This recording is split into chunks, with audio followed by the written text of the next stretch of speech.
அனைவருக்கும் வணக்கம். ஆக்சுவலி இன்னைக்கான எபிசோட்ல நம்ம என்ன பார்க்க போறோம் அப்படின்னா ரொம்ப சிம்பிளான விஷயம் தான். ஆக்சுவலி வந்துட்டு நம்ம ஹீரோயினுடைய அக்கா இருக்காங்கல்ல, அவங்க வந்து நம்ம அந்த தீம் பார்க் கட்டுறாங்கல்ல, அதுக்கு வந்து ஓட்டெடுப்பு நடத்துறாங்க. ஸோ அதை வந்து காட்டுறாங்க இன்னைக்கு. ஆக்சுவலி இங்க வந்து நம்ம லேடிஸ் எல்லாம் பேசிக்கிட்டு இருக்காங்க. என்ன அப்படின்னா, என்னடி என்னாச்சு இந்த மாதிரி ஓட்டெடுப்பு நடத்துறாங்க, எல்லாம் ஓட்டு போட்டீங்களா அப்படின்றப்ப, இல்ல நான் ஓட்டு போடல அப்படின்றாங்க. அதே நேரத்தில் அவங்களும் கேட்கறாங்க, உண்மையை சொல்லுமா அப்படின்னு. நம்ம மனோஜ் அவங்க அம்மாவை பிடிச்சி, நீ சொல்லடி செல்லாம் எப்படி போட்டே இல்லையா அப்படின்னு கொஞ்சம் இருடி, சும்மா இருடி, நான் நோ தாண்டி போட்டிருக்கேன், எனக்கு பிடிக்கல தாண்டி போட்டிருக்கேன் அப்படின்னு. அந்த நேரத்தில் கரெக்டாக நம்ம சாமோட அம்மா ஓடி வராங்க. அங்கிட்டு இருந்து அடியே என்னடி ஏண்டி கத்திக்கிட்டு வர்ற, அடியே ஆக்சுவலி வந்துட்டு ஓட்டெடுப்பு முடிஞ்சிருச்சு, அவங்க ஜெயிச்சிட்டாங்க, என்ன சொல்ல வர?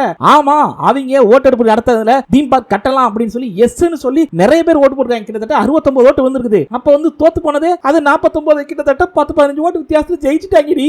அடச்சா என்னடா இப்படி ஆயிப்போச்சுன்னு பேசிட்டு இருக்காங்க. அந்த நேரத்தில் கரெக்டா நம்ம ஹீரோயினுடைய அம்மா வர்றாங்க. அவங்க வந்து என்ன அப்படின்னு, இல்ல இந்த மாதிரி ஓட்டெடுப்பு நடந்துச்சுல, அதுல அவங்க ஜெயிச்சிட்டாங்க அப்படின்னு. என்ன நீ சொல்ற, நம்ம கிராமத்தாலேயே நம்ப முடியல பாத்தியா, இந்த மாதிரிலாம் நடந்திருக்கு அப்படின்னு சொல்லி அவங்க பேசிக்கிட்டு இருக்காங்க. அப்படியே கட் பண்ணி காட்டுறாங்க. ஆக்சுவலி நம்ம மீராக்கா அதுக்கப்புறம் ரியா ரெண்டு பேருமே சேர்ந்து வந்து அந்த ஓட்டெல்லாம் எண்ணிட்டு ஓகே இந்த மாதிரி ஜெயிச்சிருக்கு அப்படிங்கிற மாதிரி பேசிக்கிட்டு இருக்காங்க. ஆக்சுவலி நம்ம ரியா அக்காவும் கேட்கறாங்க, வந்துட்டு என்னக்கா இது இப்படி வந்துட்டு நீ பண்றியே, இதெல்லாம் அம்மாவுக்கு தெரிஞ்ச என்னன்னு தெரியும்ல அப்படின்றப்ப, தெரியும் ஆனா இருந்தாலுமே வேற வழி இல்லடி, இப்போதைக்கு இதுதானடி பார்க்கணும், நமக்கு எது வேணுமோ அதை நம்ம கரெக்டா பண்ணணும், புரியுதா அப்படின்றாங்க. அதெல்லாம் புரியுது அப்படின்றப்ப கரெக்டா நம்ம ஐசு குழந்தை, ஆன்ட்டி எனக்கு ஒரு டவுட், என்னடாமா கேள்டாமா செல்லக்குட்டி அப்படின்னு. இல்ல ஆன்ட்டி, ஆக்சுவலி வந்துட்டு தீம் பார்க் வந்துச்சு அப்படின்னா பாட்டி கண்டிப்பா டைவ் பண்ண போக மாட்டாங்கல்ல அப்படின்னு. கன்ஃபார்மா இங்க தீம் பார்க் வந்துச்சு அப்படின்னா பாட்டி வந்து கண்டிப்பா டைவ் பண்ண போக முடியாதுடாமா அப்படின்ற மாதிரி சொல்லிடுறாங்க. அதே நேரத்தில் நம்ம ரியாவும் கேட்கறாங்க, ஏங்கா எனக்கு ஒரு டவுட், இவர் உண்மையிலே நம்ம அம்மாவை காப்பாற்றணுங்கிறதுக்காகத்தான் இந்த மாதிரி பண்றாரா இல்ல ஒரு பிசினஸ்க்காக இப்படி பண்றாரா? இவங்களுக்குமே அந்த டவுட் இருக்கும். அப்படியே மெதுவா பாக்குறாங்க. திரும்பி பார்க்கும்போது நம்மளே ஈன்னு இழிச்ச வாக்கிலே இருக்காரா அப்படியே பார்த்துட்டு, ஐயோ இவன் வேற எப்பா பாரு ஈன்னு இழிச்ச வாக்கிலே இருக்கானேன்ட்டு திரும்பிக்கிறாங்க. இப்பதாங்க சரியான காமெடி என்ன அப்படின்னா, இவங்க உட்கார்ந்து எண்ணிட்டு பேசிக்கிட்டு இருக்காங்கல்ல, அங்கிட்டு இருந்து அப்படியே சவுண்ட் வரும், அடியே மீரா அப்படின்னு அவங்க அம்மா கத்துறாங்க. ஐயோ அம்மா அப்படின்னு அங்க இருந்து பாக்கணுங்க, செருப்பை கழட்டி தூக்கி வீசுறாங்களா இல்லையா, அது அப்படியே கர கர கர கர கர கர கர கர கர கரன்னு வருதா இல்லையா. அப்படி வந்த உடனே டக்குன்னு நம்ம மீராக்கா பக்கத்துல வரும், மூஞ்சி பக்கத்துல படக்குன்னு நம்மால அப்படியே பிடிப்பாரா இல்லையா, அப்படியே சடக்குன்னு. அதாவது ஒரு செகண்ட்ல நடக்கிற விஷயம் என்னன்னா, அது எரியும் போது ஒரு செகண்ட்ல 4 செகண்ட்ல யோசிச்சு அந்த செருப்பு அப்படி கரெக்டா பிடிப்பாரு. நான் கூட இவரை டம்மி பீஸ் நினைச்சேங்க, ஆனா இப்பதாங்க தெரியுது இவரும் ஒரு ஒர்த் பீஸ் தான். ஐயா அம்மா இருமா அப்படின்றப்ப அவங்க வந்து கேட்கற மாதிரி எல்லாம் வந்து டப்பு டப்புன்னு அடிக்க போறாங்கல்ல, இவர் வந்து ஊடால பூந்து அப்படியே தடுக்கிறாரு. ஆமா இருங்கம்மா அப்படின்னு. பட் இருந்தாலும் அவங்க கேட்கற மாதிரி அட்டி பிச்சுக்கிட்டு இருக்காங்க. ஒரு பக்கம் நம்ம இவர் வேற ஊடால பாஞ்சிக்கிட்டு இருக்காரா, அடி பூரா அவருக்கு தான் விடுங்க. அம்மா விடுங்கம்மா இவங்க அம்மா நான் சொல்றத கேளுமா, என்னடி நீ சொல்றது, எவ்வளவு தைரியம் தான் இந்த காரியம் பண்ணிருப்ப நீ அப்படின்னு போட்டு அடிச்சுக்கிட்டே இருக்காங்க. யாரு நம்மால தான் அடி வாங்கிட்டு இருக்காரு பாவம் கூழ்க பூந்து. ஆமா இருங்கம்மா வலிக்குதுமா போதுமா அப்படின்னு கத்துறோன்னே அப்படியே பாக்குறாங்க. ஏன்டா அடி ஊடால வர்ற அப்படின்னு. முடியலமா, இதுக்கு மேல என்னால அடி வாங்க முடியாதுமா, பிளீஸ்மா புரிஞ்சுக்கோமா, ரொம்ப வலிக்குதுமா அப்படின்றாரு. கட் பண்ணா தலைவரும் பிஏவும் வந்து வெளியே நிக்கிறாங்க. அங்க வந்து அவங்க குழந்தைகளை வச்சு அவங்க அம்மா பேசிக்கிட்டு இருக்காங்க. நம்ம மீராக்கா ரியாக்கா எல்லாருமே இருக்காங்க. அவங்கள வச்சு ஒரு டிஸ்கஷன் போய்கிட்டு இருக்குது. ஆக்சுவலி நம்ம மீராக்கா ரியா எல்லாம் நிக்கிறாங்கன்னா, நம்ம மீராக்காவும் சொல்றாங்க ரியாவும் சொல்றாங்க, ஆமா இல்லமா இங்க நிறைய பேருக்கு வந்து தீம் பார்க் வரணும்னு ஆசையா இருக்கு, அதனால ஓட்டெல்லாம் போட்டுருக்காங்க பாருங்க, எவ்வளவு பேர் ஓட்டு போட்டுருக்காங்க தெரியுமா, அதுதானமா நடந்துச்சு, வேற ஒண்ணும் இல்லமா அப்படின்றப்ப, மத்தவங்களை பத்தி எனக்கு கவலை இல்ல, ஆனா உன்னோட ஹிஸ்டரி என்னங்கிறது எல்லாருக்குமே தெரியும், அந்த ஏஎஸ் குரூப்புக்கும் உனக்கு என்ன சம்பந்தம் இருக்குங்கிறது எல்லாருக்குமே தெரியும், நீ அங்க போகணுன்ற அவசியமே இல்ல, அவன் என்னமோ பண்ணிட்டு போறான், இல்ல தீம் பார்க் கட்டுறான் கட்டல, அது ரெண்டாவது விஷயம், நீ எதுக்காக அதுல போய் இன்வால்வ் ஆகுற அப்படின்னு சத்தம் போடுறாங்க. அம்மா நிறுத்துங்கம்மா, எனக்கு கூட தான் நீங்க வந்து டைவ் பண்றது பிடிக்கல, ஆனா கேக்குறீங்களா டைவ் பண்றதை நிறுத்த சொல்றேன், ஆனா நீங்க வந்து நிறுத்த மாட்டேன்னு அடம் பிடிக்கிறீங்க. அம்மா புரிஞ்சுக்கோங்கம்மா, எனக்கு வந்து நீங்க டைவ் பண்றது பிடிக்கல, உங்களை என்ன பண்ணி நிறுத்தணும்னு எனக்கும் தெரியல, இங்க வந்து மக்கள் அதே நேரத்தில் தீம் பார்க்கிங் கேக்குறாங்க, அதனால வந்து ரெடி பண்றோம் அப்படின்ற மாதிரி பேசுறாங்க. சோ அப்பதான் அவங்க அம்மா சொல்றாங்க, நிறுத்துக்கடி, என்னடி நினைச்சிட்டு இருக்கீங்க, நீங்க ரெண்டு பேரும் எல்லாத்தையும் என்கிட்ட கேட்டாடி செஞ்சீங்க, நீங்க ரெண்டு பேர் மட்டும் இல்ல அவளும் சேர்த்தா எல்லாருமே என்கிட்ட எல்லாத்தையும் கேட்டா செய்றீங்க,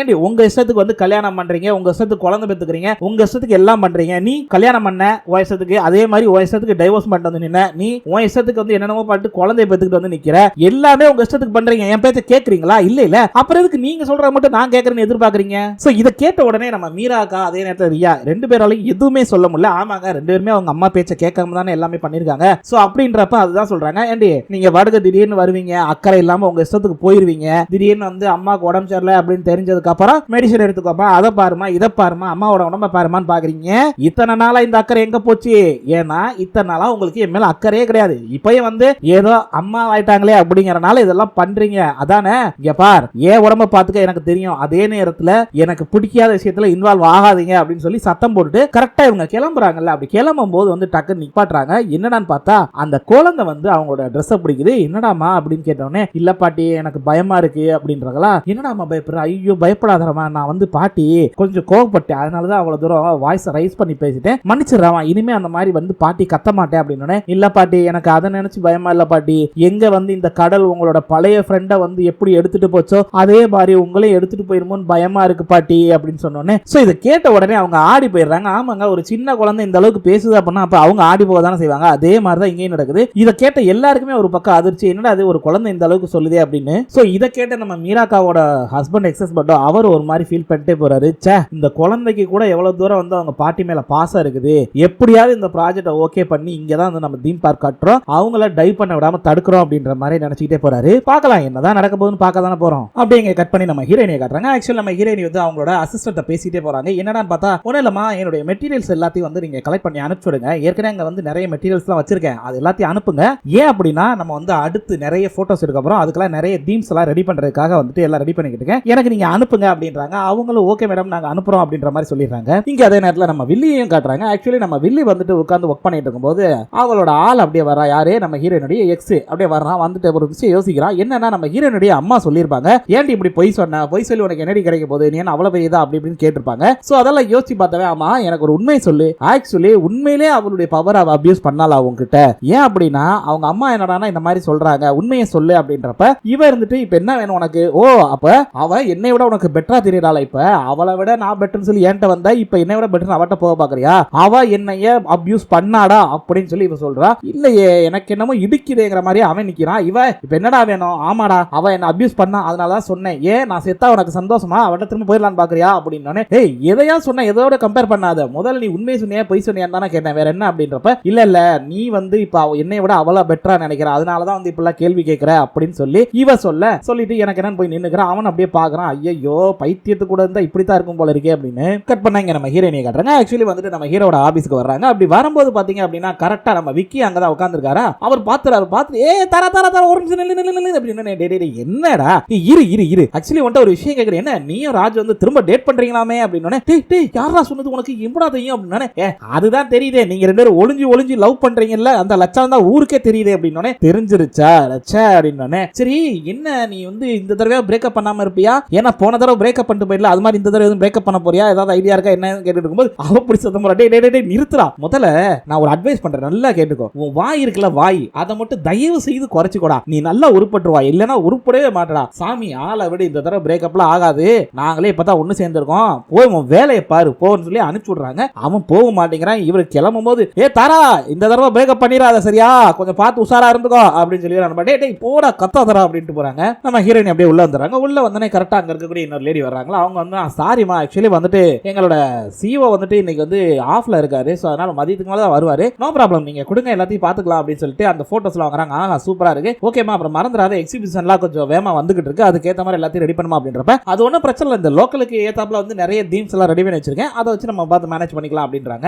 சரி ஓகே அப்படின்னு பேசிக்கிட்டே இருக்காங்க. ஆக்சுவலி அவங்க வந்து பேசிக்கிட்டு இருக்காங்க அந்த அம்மா, பட் நம்ம ஹீரோயினி நம்ம ஹீரோவோட டேபிளையே பார்த்துக்கிட்டே இருக்காங்க. பேசி முடிச்சுட்டு இவங்க கிளம்புறாங்க. அப்படி கிளம்பும்போது கூட பாத்தீங்கன்னா நம்ம ஹீரோ யாரோ கூப்பிடுற மாதிரி சவுண்ட் கேட்குது, டக்குன்னு அப்படியே ஒளிஞ்சுக்கிறாங்க. என்ன மேட்டர்னே தெரியல, இவங்க வந்து ஒருவேளை அவங்க அப்பா சத்தம் போட்டதுனால கூட அந்த மாதிரி இருந்திருக்கலாம், பட் கொஞ்சம் ஒதுங்கி தான் போறாங்க. நம்ம ஹீரோ வந்து அந்த வேலையெல்லாம் பார்த்துட்டு இருக்கும்போது இவங்க அப்படியே நேக்கா நவுண்டு எஸ்கேப் ஆகி ஓடிடுறாங்க. அதே நேரத்தில் நம்ம ஹீரோ அப்படியே உள்ள வராரா, வந்து இங்க உட்காரும்போது கரெக்டா அந்த நேரத்தில் அந்த லேடி வர்றாங்க. அவங்க வந்து என்னடா இப்போ இவ்வளவு லேட்டா வர, தாரா இப்பதான்டா போனா அப்படின்னு. என்னது தாரா இப்பதான் போனாலா அப்படின்னு சொல்லிட்டு கொடுக்கணும் ஓடி வந்து பாக்குறாரு. நம்ம தாரா அவங்க வாட்டி போயிட்டு இருக்காங்க. நம்ம ஹீரோ கூப்பிடுவார்னு பார்த்தா அவர் கூப்பிடாம அப்படியே அவர் யோசிச்சுட்டே நிக்கிறாரு. இங்க நம்ம ஷாம காட்டுறாங்க. ஆக்சுவலி நம்ம ஷாம் வந்து கார்ல வந்துகிட்டு இருக்கானா. அப்படி வந்துகிட்டு இருக்க போது ஆக்சுவலி நம்ம ஹீரோ வந்து ஹீரோயினியை கூட்டிட்டு போனதுக்கு அப்புறம் அங்க ஒரு சம்பவம் நடந்திருக்கும். அதை யோசிச்சு பார்க்கறான். என்ன அப்படின்னா இவங்க அப்பா உள்ள போனதை பார்த்திருப்பான், அதுக்கப்புறம் நம்ம ஹீரோ ஹீரோயினி வெளியே வந்ததை பார்த்திருப்பான். இந்த கான்வர்சேஷன்ல என்ன நடந்துச்சுங்கிறது அவனுக்கு முழுசா தெரியாது. சோ அதனால சரி உள்ள போவோம் அப்படின்னு உள்ள போய் பார்க்கறான். அப்ப வந்து அங்க போனோடனே அப்பா என்னப்பாச்சு அப்படின்னு கேட்கும்போது அவர் எதுவுமே சொல்லாம அங்க இருந்து கிளம்பிடுறாரா. சரி யதார்த்தமா அப்படி திரும்பி பாப்பானா இல்லையா, பாக்குறப்ப அங்க பாத்தீங்க அப்படின்னா அந்த நூல் சொன்னேன்ல அந்த நூல் இருக்கும். அதுல வந்து நம்ம ஹீரோயினி ஆக்சுவலி எழுதிருப்பாங்களா, இந்த மாதிரி நான் வந்து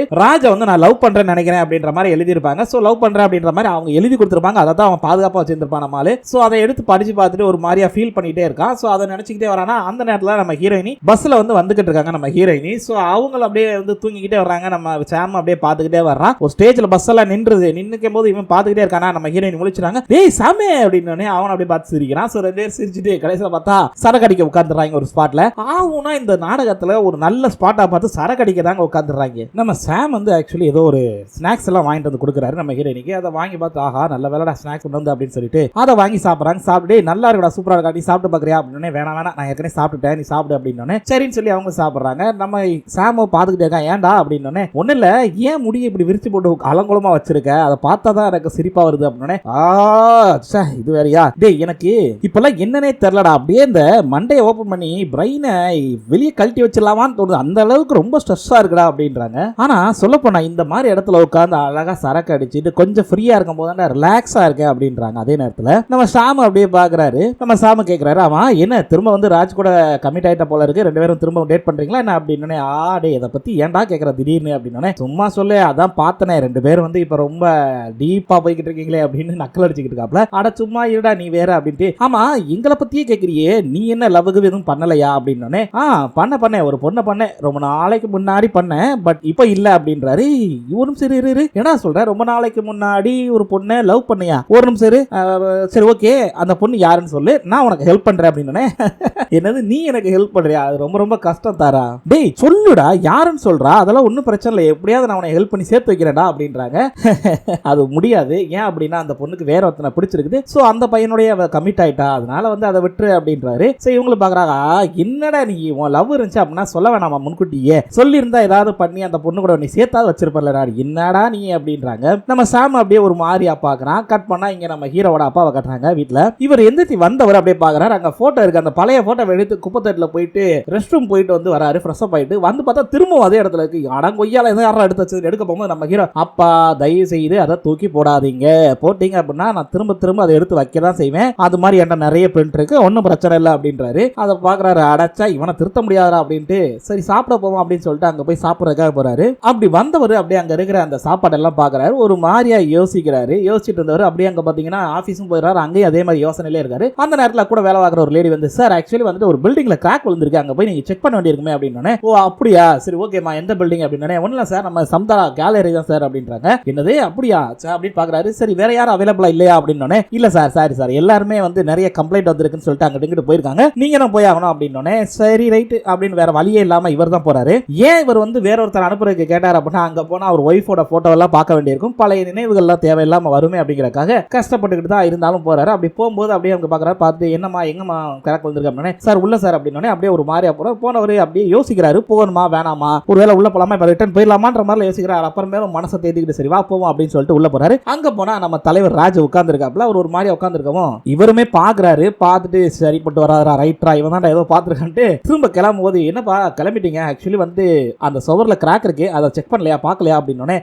எங்க அப்படின்னு, இந்த இருக்கு அப்படின்னு. அவர் அப்படியே பாக்குறாரு, போய் டக்குன்னு அந்த போட்டோஸ் எல்லாம் எடுக்கிறாரு. எடுத்துட்டு கிளம்பும் போது, என்னப்பா அதுக்குள்ள கிளம்பிட்டீங்க, போட்டோவை பார்க்காமலே போறீங்களே அப்படின்னு. அவர் அப்படியே பாக்குறாரு, என்னடா வேணும் உனக்கு அப்படின்னு. அப்பா நீங்க எந்த அளவுக்கு அம்மாவை லவ் பண்ணீங்கன்னு எனக்கு நல்லாவே தெரியும், அது யாருக்கும் தெரியாமல இல்ல, அதே நேரத்தில் இந்த கிராமத்திலேயே நட்புக்கு எடுத்துக்காட்டா இருந்தது நம்ம அம்மாவும் மிஸ் கோவும் தான், சோ அவங்களோட நினைவா தான் இந்த போட்டோவே வச்சிருக்காங்க, நீங்க என்ன நீங்க பாட்டு கிளம்புறீங்க அப்படின்னு. இங்க பாரு டயத்தை தேவையில்லாம வேஸ்ட் பண்ணாத, நீ என்ன முயற்சி பண்ணாலும் அது நடக்காது அப்படின்னு சொல்லும்போது, இல்லப்பா நீங்க அம்மா மேல வச்சிருந்த காதல் எந்த அளவுக்கு இருக்குன்னு எனக்கு நல்லாவே தெரியும், வந்து இதை ஒரு தடவை பாருங்க அப்படின்றாரு. அவர் அப்படியே திரும்பி, இங்க பாரு ஒரே ஒரு விஷயத்த நல்லா தெரிஞ்சுக்கோ, அது என்னுடைய ஒய்ஃப், நான் அவளுக்கு ஹஸ்பண்ட், மத்தவங்கள மாதிரி என்னால இது அவ்வளவு ஈஸியா கடந்து போக முடியாது, அவளுடைய சாவு இயற்கையா இருந்திருந்தா கூட நான் ஏத்துக்கிட்டு இருந்திருப்பேன், ஆனா தேவையில்லாம அவளை கடலுக்குள்ள கூட்டிட்டு போய் கொன்னதே மிஸ் கோதா, சோ எப்படி என்னால வந்து அதை மறக்க முடியும், கண்டிப்பா என்னால அதை மறக்கவே முடியாது, அது மட்டும் இல்ல இந்த சாவுனால வந்து எல்லாமே மாறிடுச்சு தெரியுமா, என் வாழ்க்கை உன் வாழ்க்கை எல்லாமே மாறிடுச்சு, அதை பத்தி யோசிச்சு பாத்தியா, ரொம்ப ஈஸியா சொல்ற, அது என்னமோ கடந்து போற மாதிரி, இவ்வளவு ஏண்டா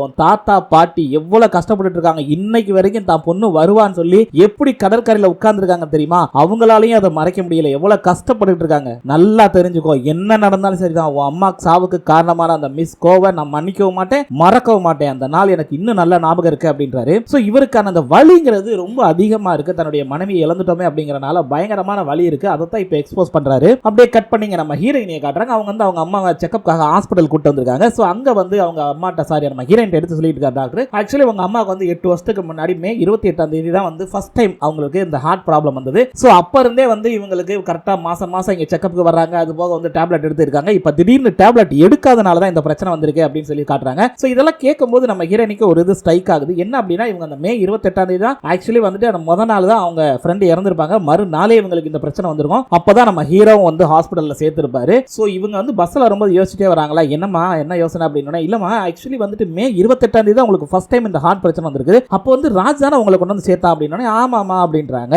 சோ இவங்களுக்கு அப்பதான் புரியுது என்ன அப்படின்னா தன்னுடைய ஃப்ரெண்டு இறந்தப்பதான் இவங்களுக்கு இந்த பிரச்சனை வந்திருக்குங்கிறதே இப்பதான் நம்ம ஹீரோனிக்கே தெரியுது. சோ அப்பதான் அம்மாவும் சொல்றாங்க ஆக்சுவலி வந்துட்டு அன்னைக்கு என்ன நடந்தது அப்படின்னு. இந்த மாதிரி சாப்பாடு கொண்டு போனப்போ அவங்க அப்பா தட்டி விட்டுட்டு நான் மன்னிக்க மாட்டேன்னு சொல்லியிருப்பாரு. சோ அந்த சாப்பாடுலாம் எடுத்து வைக்கும் போது அவங்களுக்கு ஹார்ட் பிரச்சனை வந்திருக்கும். அதுக்கு காரணம் சொல்றாங்க இல்ல அவ என்னை விட்டு போயிட்டாங்கிறத என்னால அன்னைக்கு ஏத்துக்க முடியல, அதனாலதான் எனக்கு இந்த ஹார்ட் பிரச்சனையே வந்தது. நான் அன்னைக்கே அவ கூட நானும் போயிருக்கணும், அந்த தப்பு தான் பண்ணிட்டேன் அப்படின்னு சொல்லி ரொம்ப ஃபீல் பண்ணி சொல்றாங்க. இதை கேட்டோடனே நம்ம ஹீரோயின் அவங்க ஒரு மாதிரியா ஃபீல் பண்ண ஆரம்பிச்சிடறாங்க. கட் பண்ணா இங்க நம்ம கிராமத்து லேடிஸ்லாம் இருக்காங்கல்ல அவங்கலாம் அவங்க ஹஸ்பண்டை திட்டிக்கிட்டு இருக்காங்க. என்ன வேலை பாக்குறீங்க, வர வர ஒழுங்கா வேலை பாக்குறதுல யாருமே அப்படின்றப்ப அவங்க ஏமா இது என்னமா அம்பா இருக்கு, பிசினஸ் பண்ணா சில நேரத்தில் நஷ்டமா தான் செய்யும், அது மாதிரி இந்த தடவை பிசினஸ் பண்ணா கொஞ்சம் நஷ்டமாயிருச்சு. யாரு நீங்க மூணு பேர் உருப்படுறதுக்கு ஏதாவது வழி பாக்குறீங்களா? இப்ப வரைக்கும் எல்லாம் குழந்தை பத்தாச்சு, இவ்வளவு வயசாயிருச்சு, இன்னும் ஒரு பிசினஸ் ஒரு தொழில் எதையுமே உருப்படியா பண்ணது கிடையாது, என்ன நீங்க அப்படின்னு சத்தம் போட்டு இருக்காங்க. சோ அப்பதான் இங்க பாத்தீங்க அப்படின்னா நம்ம ஹீரோவோட பாட்டி இருக்காங்கல்ல அவங்க வந்து உட்கார்ந்து இருக்கவங்க திடீர்னு கிளம்பி போயிடுறாங்க. அதை வந்து தேடிக்கிட்டு அவங்க தாத்தா வராரு. வரும்போது என் ஒய்ஃபை காரண்டா பாத்துக்கலாராது அப்படின்றப்ப இல்லையே அப்படின்றப்ப அப்படியே எல்லாரும் தேட ஆரம்பிக்கிறாங்க. கொஞ்சம் கொஞ்சமா எல்லாரும் ஓடி போக ஆரம்பிச்சு அப்படியே எல்லாம் கொஞ்சம் கொஞ்சமா தேட ஆரம்பிக்கிறாங்க. சொல்ல போனா ஆல்மோஸ்ட் நம்ம ஹீரோவோட அப்பா, ஹீரோயினுடைய அம்மா, அதுக்கப்புறம் மித்த ஆளுங்க எல்லாருமே சேர்ந்து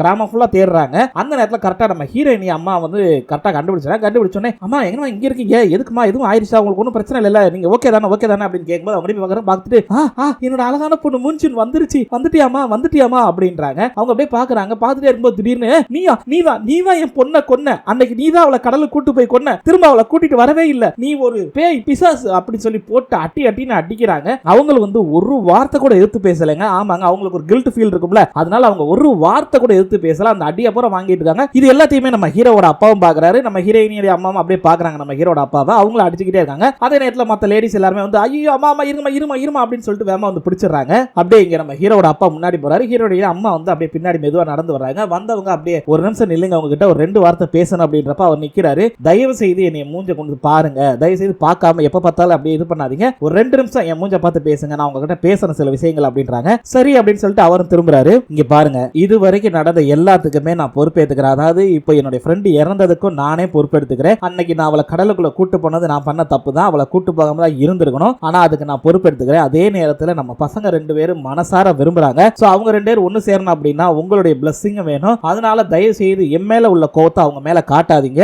தயவு செய்து உங்ககிட்ட நான் மன்னிப்பு கேட்டுக்கிறேன் இந்த விஷயத்துக்கு. அவங்க 2 பேரையும் சேர்த்து வைங்க உங்க ஆசீர்வாதத்தோட அப்படின்னு சொல்லிட்டு அவங்க பாட்டு அப்படியே மெதுவா கிளம்பி போயிறாங்க. இவர் எதுவுமே சொல்லல. சோ இப்பதான் நம்ம ஹீரோயினுடைய அம்மா வந்து தன் மனசுல இருக்கக்கூடிய உண்மையெல்லாம் பேச ஆரம்பிக்கிறாங்க. ஆக்சுவலி அவங்க சொல்லியிருப்பாங்க இல்ல மிஞ்சு இருந்தாலும் இதை தான் ஆசைப்பட்டிருப்பா, நாங்க 2 பேரும் அதை ஆசைப்பட்டோம் அப்படிங்கிற மாதிரி சொல்லிட்டு கிளம்பியிருப்பாங்க. சோ இவர் வந்து டக்குனு என்ன பண்றாருன்னா கோவப்பட்டு நில்லு என்ன சொன்ன மிஞ்சு பேரை சொன்ன, அவ பேரை சொல்றது கூட உனக்கு தகுதி இல்ல, என்ன சொன்ன எப்படி சொன்ன அவ சொல்லுவாளா, என்னடி எப்படி நீ அவ பேரை சொல்லலாம்னு சொல்லி அங்க இருக்கிறதெல்லாம் தூக்கி போட்டு உடைக்கிறாரா. இவங்க அப்படியே பார்த்துக்கிட்டே இருக்காங்க. அதே நேரத்தில் நம்ம ஹீரோயினுடைய அப்பா வந்து தடுக்கிறாரு, போயாங்கிட்ட அப்படின்னு சொல்லி திரும்ப தூக்கி போட்டு உடைக்கிறாரு. உடைச்சிட்டியா ரைட் ஓகே, அவ இறந்ததுல உனக்கு மட்டும்தான் வந்து வலி இருக்குன்னு நினைச்ச, ஏன் மத்த யாருக்குமே வலியே இருந்திருக்காதுன்னு நினைச்சிட்டியா நீ, ஏன் எனக்கு வலி இருந்திருக்காதே முடிவு பண்ணிட்டியா, அவளை அனுப்பிச்சோன்னே எனக்கு வலியே இருந்திருக்காது சந்தோஷமா இருந்திருப்பேன்னு நினைச்சியா, இங்க தினமும் நான் எவ்வளவு வலியை அனுபவிச்சுட்டு இருக்கேன் தெரியுமா, ஒவ்வொரு நாளும் ஒவ்வொரு செகண்ட் அவளை நினைக்காம இருந்ததே கிடையாது, நாங்க 2 பேரும் உயிருக்குயிரான தோழிகளா இருந்தோம், ஏன் ஒருத்தருக்கு ஒருத்தர் எவ்வளவு தூரம் விட்டு கொடுத்து வாழ்ந்தோம் தெரியுமாடா உனக்கு, நீ அவ லைஃப்ல வர்றதுக்கு முன்னாடி அவன் என் லைஃப்ல வந்துட்டு அவ லைஃப்லயும் நானும் போயிட்டு ஒருத்தருக்கு ஒருத்தர் உயிருக்குயிரா இருந்தோம், அப்படி இருக்கிறப்ப அவ இறந்துட்டான்றப்ப எனக்கு எவ்வளவு வலி இருந்திருக்கும், அதை கொஞ்சமாவது யோசிச்சு பாத்தியாடா, இவ்வளவு நாளா நான் எவ்வளவு அவளை வந்து மிஸ் பண்ணிக்கிட்டு இருக்கேன்னு உனக்கு தெரியுமாடா, உனக்கு அவ வைஃப் தான் நான் இல்லைன்னு சொல்ல, நான் என்னோட ஃப்ரெண்டை இழந்துட்டு இங்க தவிக்கிறேன், ஒவ்வொரு நாளும் ஒவ்வொரு செகண்டும் நான் தவிச்சுக்கிட்டு இருக்கேன், அது உனக்கு தெரியுமா அப்படின்னு ஓன்னு உட்கார்ந்து அழுகுறாங்க. உனக்கு எங்கடா தெரிய போகுது நட்பை பத்தி, கொஞ்சமாவது ஏதாவது தெரியுமாடா, உனக்கு பொண்டாட்டி இறந்துட்டாங்கிற மட்டும் தான்டா தெரியாதா, எனக்கு என்னோட ஃப்ரெண்டு இறந்துட்டாடா, ஒவ்வொரு நாளும் அவளை எவ்வளவு மிஸ் பண்றேன் தெரியுமாடா, ஒவ்வொரு நாளும் எப்படா நான் இறந்து போகலான்னு இருக்கேன், அவளை எப்படா திரும்ப பாக்குறதுன்னு எவ்வளவு யோசிச்சிருக்கேன் தெரியுமா, உன் வலியை நீ வெளியே காட்டிக்கிட்டு இருக்கானா, என் வலியை நான் இது வரைக்கும் வெளியே காட்டினது இல்லை, என் வலி என்னன்னு யாருக்காவது தெரியுமா, இல்ல யாருக்காவது புரிஞ்சுக்கிட்டீங்களா, எனக்கு அவ ஃப்ரெண்டு என்னோட உயிர் தோழி, அப்படி இருக்கிறப்ப அவ இறந்துட்டா அப்படின்னா எனக்கு எந்த அளவுக்கு வலி இருக்கும்னு யாராவது யோசிச்சு பாத்திருக்கீங்களா, அப்படியே அழுதுகிட்டே முடியலடா என்னால இந்த வலியை தாங்க முடியலடா, ஒவ்வொரு நாளும் அனுபவிச்சுக்கிட்டு இருக்கு அப்படின்னு சொல்லி அழுதுகிட்டே அப்படியே அந்த யோசிச்சு பாக்குறாங்க. அவங்க கூட இருந்த அந்த சந்தோஷமான நினைவுகள், அதாவது ஒவ்வொருத்தருக்கும் ஒவ்வொரு ஃப்ரெண்ட்ஸ் இருந்திருப்பாங்க, அந்த ஃப்ரெண்டு போயிட்டாங்க அப்படின்னா அதோட வலி அதிகமா இருக்கும். அப்படித்தான் இவங்க அழுதுகிட்டே தன் ஃப்ரெண்டு கூட இருந்த அந்த சந்தோஷமான நினைவுகளை அப்படியே நினைச்சு பாக்குறாங்க. முடியலடா என்னால முடியல, இது நாள் வரைக்கும் அவளை நான் எவ்வளவு மிஸ் பண்ணிருக்க தெரியுமா அப்படின்னு அழுதுகிட்டே இருக்காங்க. சோ இதெல்லாம் பாக்குறப்ப இவருக்குமே ஒரு மாதிரி அழுக வந்துருது, சுத்தி இருக்கிறவங்களுக்கும் ஒரு மாதிரி ஆயிருது. சோ இப்பதாங்க நம்ம ஹீரோயினுடைய அம்மா அவங்களுக்குள்ள இருக்கக்கூடிய அந்த வலியவே வெளியே காட்டியிருக்காங்க. சோ இவங்க இப்படி கீழே உட்கார்ந்து அழுகுறாங்க, அவர் ஒரு பக்கம் இதை பார்த்து அவருமே அழுகுறாரு, ஃபீல் பண்ணி நம்ம தான் ஒரு வேலை தப்பன்ட்டோமோ அப்படின்னு. சோ இது இதுக்கப்புறம் நம்ம ஹீரோட அப்பா என்னதான் முடிவு எடுக்கிறான்னு பாப்போம். இவங்க இந்த மாதிரி உட்கார்ந்து அழுது தன்னுடைய கஷ்டங்களா சொல்லிருக்காங்களா அப்படிங்க ஹீரோ பார்த்தா நம்ம ஹீரோனை தேடி வந்துகிட்டு இருக்காரு. என்ன ஏதுன்னு தெரியல, பட் ஏதோ ஒரு காரணத்துக்காக தேடி வராரு. வந்து பார்த்தா அவங்க அங்க நின்று போட்டோ எடுத்துக்கிட்டு இருக்காங்க. டக்குன்னு வந்து தாரா அப்படின்னு கத்திட்டு இவர் குடுகுடுன்னு ஓடி வந்து அப்படியே நம்ம தாராவை கையை பிடிச்சி கூட்டு வராங்க. அப்படி வரும்போது வந்துட்டு கரெக்டா பாத்தீங்கன்னா அந்த சின்ன பாலமா இருக்கும், அதுல வந்து வரும்போது டக்கு நில்லு அப்படின்னு சொல்லிட்டு டக்குன்னு இவங்க அப்படியே ஹக் பண்ணிக்கிறாங்க பின்னாடி கூடி. சோ இதோட இந்த எபிசோடு முடிஞ்சிருது. ஆமாங்க, ஒரு பக்கம் நம்ம ஹீரோயின் இனிமே வந்து நான் உன்னை விட்டு போக மாட்டேன் அப்படிங்கிற மாதிரி ஹக் பண்ணிருக்காங்க. அங்க வந்து ஹீரோயினுடைய அம்மா அவங்களுடைய வலியை வந்து வெளியே காட்டியிருக்காங்க. ஆமாங்க, இத்தனை வருஷ காலமா அவங்க அம்மா வெளியே காட்டாத அந்த வலியை இன்னைக்கு தான் வாயை திறந்து சொல்லியிருக்காங்க. சோ பார்க்கலாம் அடுத்து என்னதான் நடக்குதுன்னு பார்க்கலாம். ஓகே மக்களே, இதோட இந்த எபிசோட் முடிஞ்சது. மீண்டும் நாளை சந்திக்கலாம். நன்றி.